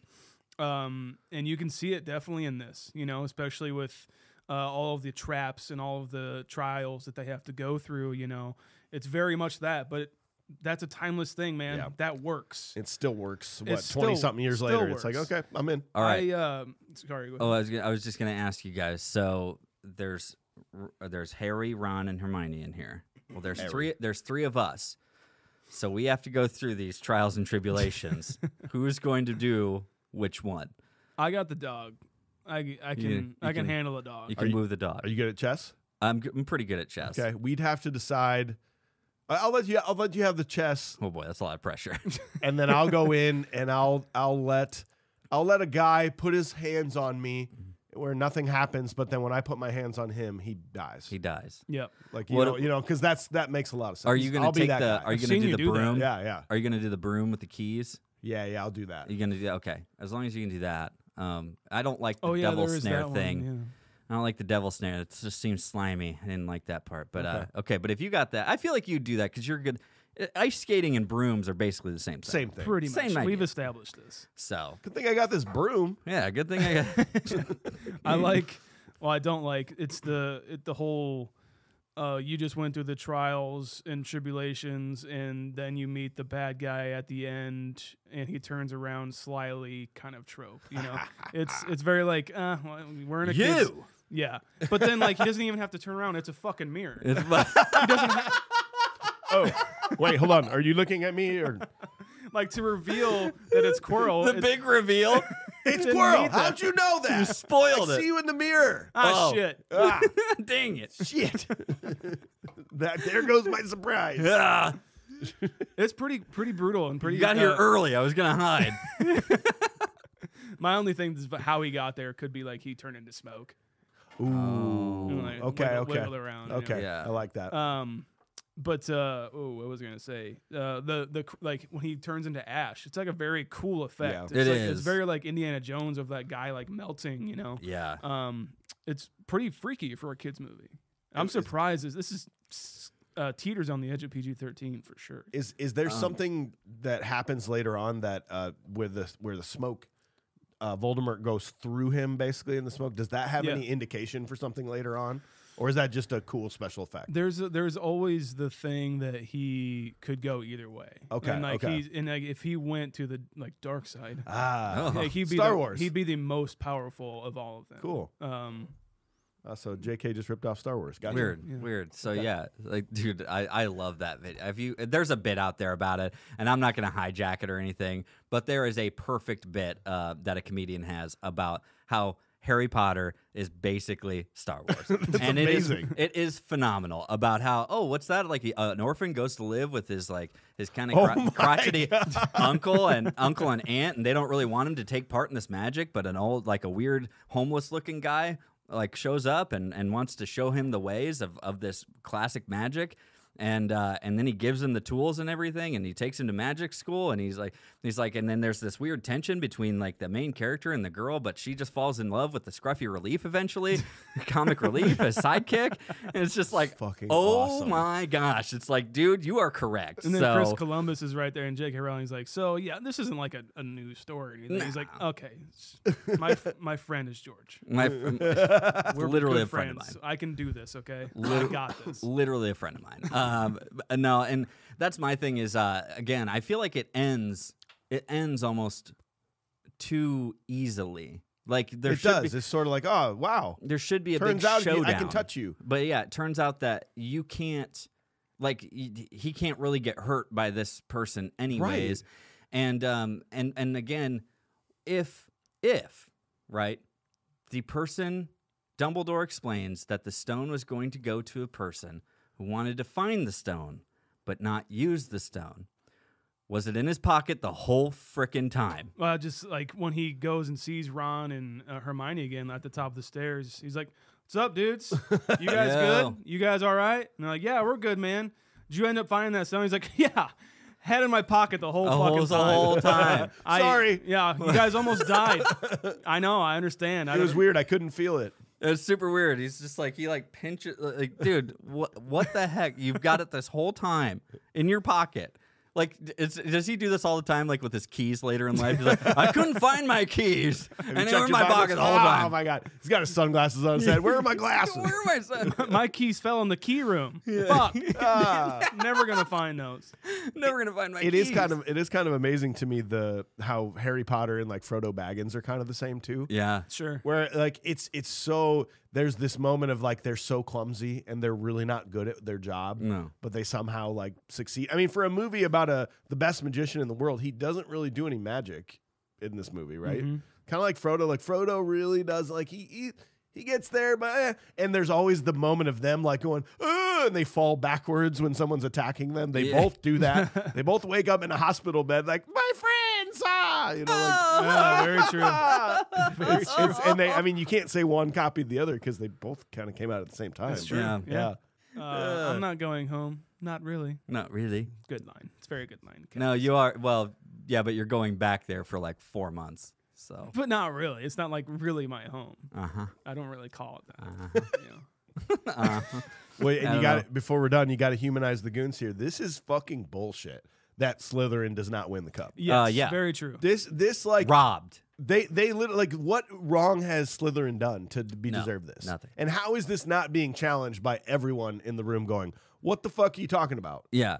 Like, and why not just give them the points and go, they won, instead of this dramatic fucking reveal? If this was like the NFL or like NHL commissioner, like there would be a whole like brouhaha about all this. Cities would be in riot at this point. Like, think about all the kids, like parents too. They get home, it's like, well, how was it? How was school? And it's like, well, we had the house cup, and then I guess it's a typical kid story. Like, well, you'll never get it because they gave us the house cup, and we had the house, we had the most points. But then after they gave it to us, they said that you have more points, and then they got the points. They got more points, and we were supposed to win, but we didn't win because they gave all the points to Gryffindor. The parents are all like Slytherin clad, like hats and shit. Slytherin Malfoy jersey. You got to be kidding me! They were live streaming it. Like, he cut off right as they go Slytherin won. That's right. Oh, yeah, and that was the other thing too. Like I just kept wanting to think about like how did Dumbledore know to give these points away, right? Like, did he? Sure, he could have gotten the stories from like Ron and Hermione, but there's no witnesses, right? How does he know that Ron played the best game of chess ever played? Like, how does he know? The only thing I can think remnants of everything. That's I got to clean all that shit up. He's like, Dane, this is brutal in here, bro. Oh, I can see you did pawn to Queen's Rook 7. Oh, that was a good move. Good move there. He's probably sitting in his office and he got like a Nest notification. He's like, oh shoot. He's like, I'm just gonna watch this one play out. This fucking dope. Yeah. Yeah. He got a Nest notification. He's like, shit, Ron. Ooh. He's like, dang, this is good. Who the fuck's on the chessboard? Ron. Ron, you don't have to ride the knot. You don't have to ride it. You don't have to just. You know how priceless all of those pieces are? Yeah, holy shit, dude! He's just destroying these artifacts. Oh my God, we're done. Okay, guys, we've dissected it with modern eye. We've talked about it. I can barely breathe. I'm sudsing so hard. I'm so hungover. We have to give this a modern day rating. We have to talk about it, modern day, rate it. AJ, I'm going to start with you. This was your movie. What do you think, man? Dude, as much as we like love picking on movies like this and picking them apart, this has also become a comfort movie for me. And I think that's why it popped into my brain to want to do it, because not only is it a comfort movie, but it's fun to be able to kind of pick at these things, you know, and it is, but you know, I've watched the Harry Potter movies. Not that I'm like a massive fan or anything. I have friends who are big fans, but it's like I enjoy watching them. It's kind of a warm blanket, and it kind of fits any season that you're really, you know, you're in, to kind of help add to the mood of that time. And I really like that. And I do think that they still hold up very well. I consider them pretty timeless at this point, other than, again, some of the CGI effects that we see, like, for some of the people and kids. But so I really enjoy watching it, and I still enjoy watching it. So that being said, I think I'm going to go ahead and give this a 7.9. Nice. Shaun, what about you? I agree with everything AJ said once again. Watching this back, yes, AJ's 100% right. It's like a warm blanket for sure. It is just pure joy. The casting is fucking spot on. Like I can't believe that these characters just fit so well with these actors, or vice versa. I think the directing Chris Columbus does is fantastic. It does the job. The setting, all of the production design, lighting is superb. The score is in your veins. It's just it's pure catharsis, joy, and escapism, and that's what I want from certain movies like this. I am as well pretty high on this 7.89. 7.89. Okay. Yeah, you know, I'm glad we watched this. I needed something to force me into it. I'm not gonna go out and rush to like watch the rest of the series, but I will the next time. I'm like, all right, I got nothing to watch. I'll hit number 2. Yeah. So it's not. It was good. It was a great story. I was in for the whole thing, but it was a little too long. Like I just prefer Lord of the Rings. It feels a little more adult to me, and I like the CGI better, and I like the story better. I don't know. So it's still good though. So I'll give it a 7.5. I like one more thing from me is these movies have that that Monster Squad or that Goonies kind of vibe where it's like the kids are like superseding the adults and doing the adult things, figuring out the mystery. I really like that about it, and it does that so perfectly. Yeah. So we got to see what Starling says as our executive producer. He said, I wanted to be honest with myself, and I found the one person I know who had never seen these movies. He thought the same thing I did. We cannot believe these movies were 20 years old. They're so well done with real sets and not overtly dependent on CGI, though that Quidditch scene is some of the worst CGI ever. One instance where a keeper got knocked out looked like a bad video game, yet an owl flying from Harry in the snow around the castle was magnificent. The Dursleys are so cruel, it seems so unnecessary and really doesn't fit the plot of the movie at all. Harry's personality doesn't seem to be a product of his aunt and uncle. He is neither downtrodden or excessively optimistic as a coping mechanism. I don't like to see kids getting treated poorly by adults. I get that this sets up Harry's affinity for making his own family later, but it didn't need to go that far, and it seems irrelevant to much of the story after. Hagrid is the lovable uncle the minute he shows up with a cake for Harry. He means well and really doesn't realize he may be putting kids in harm's way by leading them into a deadly forest. Professor McGonagall is a tough aunt who doesn't smile a lot but has your back. These are characters who have such limited screen time, but you feel they are bigger than their minutes on the film. Hogwarts and the world Harry lives in has such a unique and practical application to magic. This isn't about summoning every woman desire. No twinkling of the nose and everything just appears. The boats when you arrive to school are enchanted as well as the pictures and remembralls. They are magical but functional. The scenes in the Great Hall are spectacular, and I can remember the awe of seeing those on the big screen theater. Even in those scenes, the Foon is prepared like any school, but presented at once with magic and enchanted ceilings that make even young wizards watch in amazement. Hogwarts is enchanting without the spells. How can two kids be alone at Christmas look more magical? Yeah. Today, I'll take snow, a fireplace, and a sweater for Christmas with my best friend for a holiday any day, and maybe add a nip of some Confused Breakfast Cedar Ridge whiskey by that fire. All right. The movie, or books, frankly, doesn't really address the infamy of Harry Potter and the legend around him. While that story flies through several seasons, it's understandable that Harry's presence would be something people would be used to, but when he's sitting for the Sorting Hat, wouldn't everyone be waiting with bated breath and gasping at where he went? Oh. Everyone seems to recognize him, but no one is fangirling all over him. That's odd. Perhaps the awe is why Harry can't befriend more humble kids like Ron and Hermione. Everyone else stayed away because they thought he was too famous, like how hot chicks say they never get hit on. My only modern-day critic remains the same. How well could these magic barriers be if 3 first-year students got through all of them? Aloe Mora seems like a charm all witches would know. A 3-headed dog is big, but surely a master witch or wizard could take him out with a potion or a stake. The same for Devil's Snare and chess, unless these obstacles are like 9th grade algebra where most people forget once graduating. I don't think this is worthy of protecting a method to bring back the Dark Lord. This is probably why this is my least favorite of the Harry Potter movies.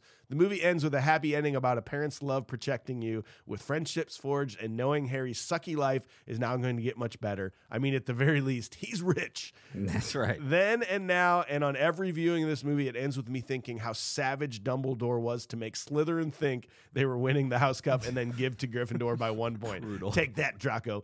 I love this movie and the series. Every year I watch all 8 movies from start to finish while putting together a new Harry Potter Lego building for a holiday display. Nice. That may sound nerdy, but I didn't say Lord of the Rings, so not too nerdy. This movie is an 8.75. Wow.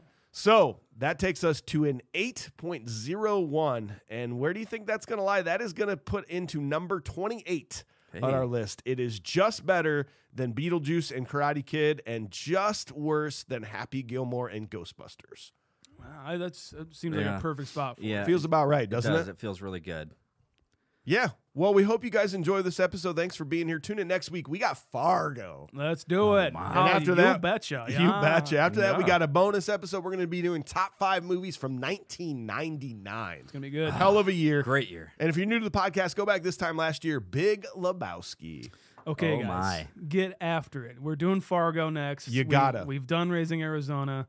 You got to go back and let's listen to that. That is a fun episode. That was definitely. And we do got a voicemail. Call us at 319-804-9596. Leave us some feedback like today's caller. Hey, this is Joe from Rochester, New York. I just have been listening to a couple of your mini bites, and I absolutely love your podcast. I'm listening to the Goosebumps one right now, and everything that you're talking to me about, you're talking, to about just brings back so much. I remember collecting the books. I actually got my son into the Goosebumps books, and he is absolutely in love with them. He loves the covers, just like you guys were when you were kids. And yeah, just guys, keep doing what you're doing. You guys have been. It is so entertaining to listen to you guys. I put you guys on just about every time I go for a drive. I'll put you guys on sometimes when I'm working. You guys are awesome. All right. Thank you. Bye. Thanks, man. I'm R.L. Stein. Yeah. I'm R.L. Stein. Hi. That is a fun. We did a mini bite on Goosebumps. Go back, listen to that. If you want to see where all of our movies are and what movie we've done and where they're rated, it is all at confusedbreakfast.com. Sure is. A lot of people are like, did you ever do this? It's like, go check it out. We got all the movies on there. Yeah. Promise you. Just go check it out, guys. Okay? We got a lot of cool stuff on there. Make sure you're following us along on social media as well, at Confused Breakfast, anywhere on social media. Check us out on YouTube because it's so much fun to hang out with you on YouTube. And guys, make sure you leave us a review. 5 stars is what we would really appreciate, but we really do appreciate reading them from Apple Podcasts. Write us a review so we can read them. We would love that. Go to confusedbreakfast.com and get some of our merch. You can get some coffee mugs. You can get some shirts with our sayings on it. You can get our logo on your chest. Go to confusedbreakfast.com as well, as Mike said, and see our ratings and see where this falls into the overall oeuvre of the reviews that we've done. And that is it. All I'm going to say. And make sure you sponsor all our support all our sponsors. Go check out them. Check out all the links in there. Sign up for that Cedar Ridge mailer for Confused Breakfast Whiskey and go to patreon.com/confusedbreakfast. Get all the bonus perks. If you've listened this far, you are a true fan and you need to sign up. We need your money. Please. Yeah. It's the only way we're going to keep doing this. Yeah.